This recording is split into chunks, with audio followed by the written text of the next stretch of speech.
guys, and welcome to a new GTK tutorial. Again, we are going to talk about properties and how we can handle those properties for better coding. That being said, in the last video, as you already know, we talked about the way how we provide information for our object set function, so that we can set the right property, so that we can set the property which we really needed, and to see if that the property is there, we need to check for it, and once that we find it, we can set it. Now before we move with new information about getting the object, because this should be the main goal of this tutorial, we are going to make some changes, and that means I'm going to provide you a new function today. Let me go back to the reference, whatever, I can do it right here. And for this I'm going to introduce you a new function which is called GParam spec get name,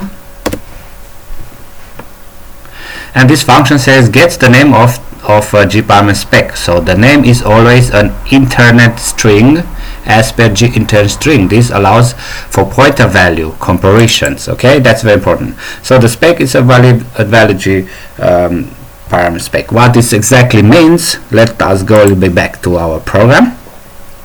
Do you remember when we start with the program, we basically created right here a string, and we declared a property value of chart type, and then we set the value to relief, and then we were checking this property right here. Once that we found out that the property is there, then we could basically work with this property. But how did we work? As you already know, we only checked right here, and then we saw if it's null or not, and because it was not, we were setting basically the property right here. But there is something else.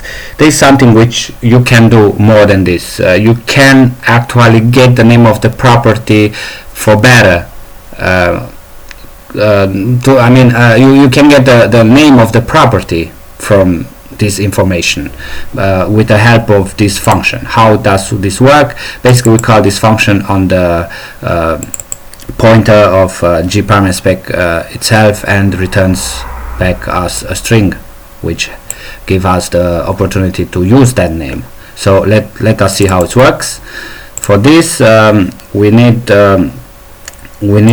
first things first, we are going to make some changes to our program.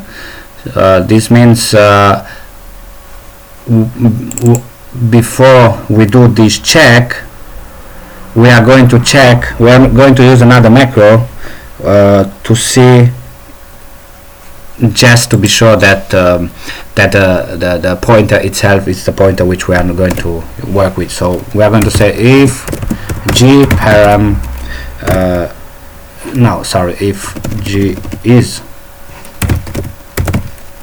param spec right here, spec,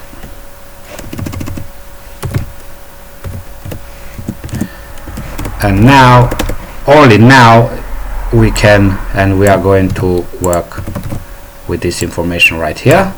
So basically, before we check it against null, we are actually checking if this one it is 100% what we are needing right here. So I'm going to pilot and run. As you can see, it works fine. If we check its documentation,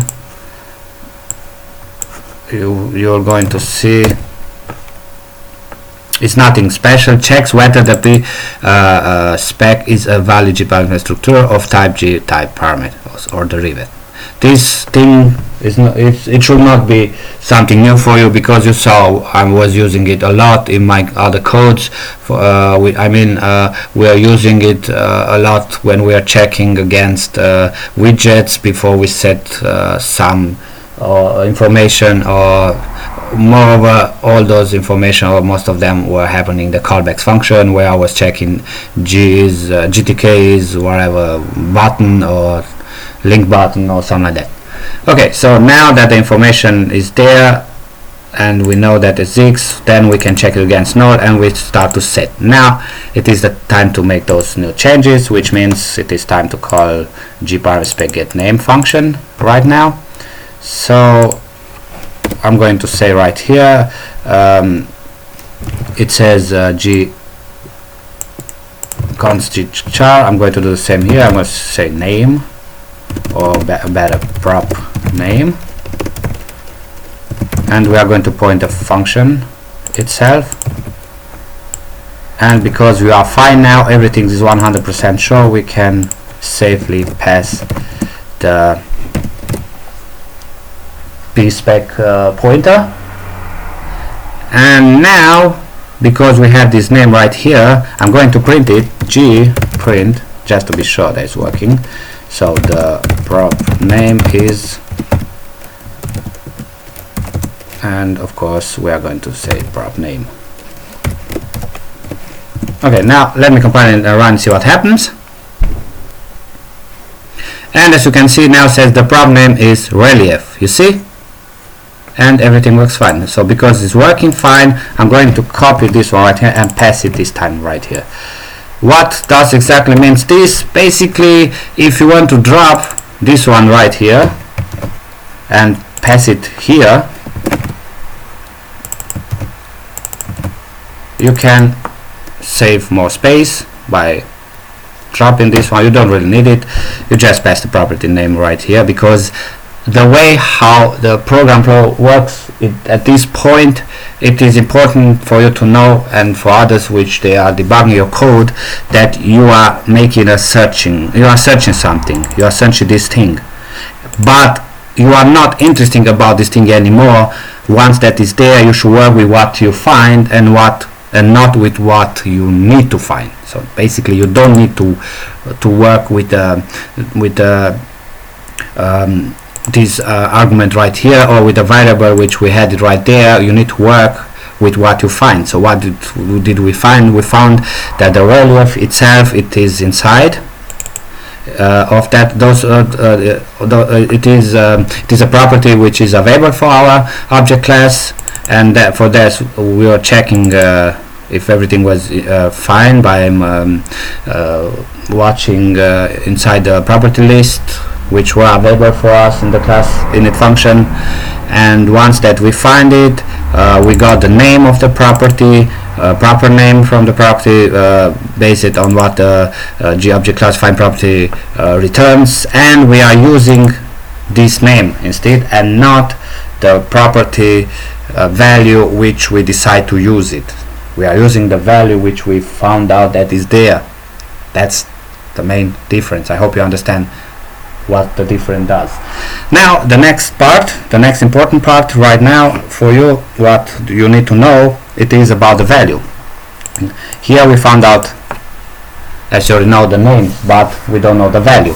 So now if we need to call the GObject get again, like right here, I'm going to pass it here, and to get the value of the relief, before we find this value we need to know the type of the value which we need to declare it. So for this there is another function. There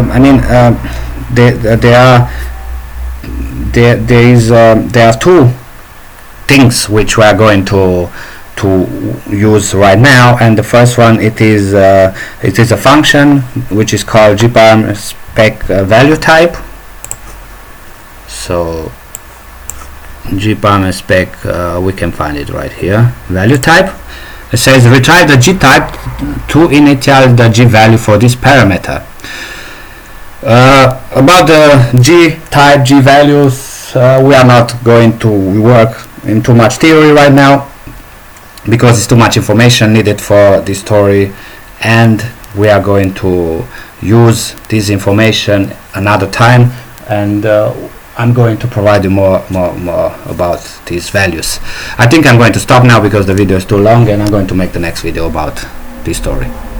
So thank you guys for watching. If you like it, please subscribe, share with your friends and neighbors, and until next time, see you guys.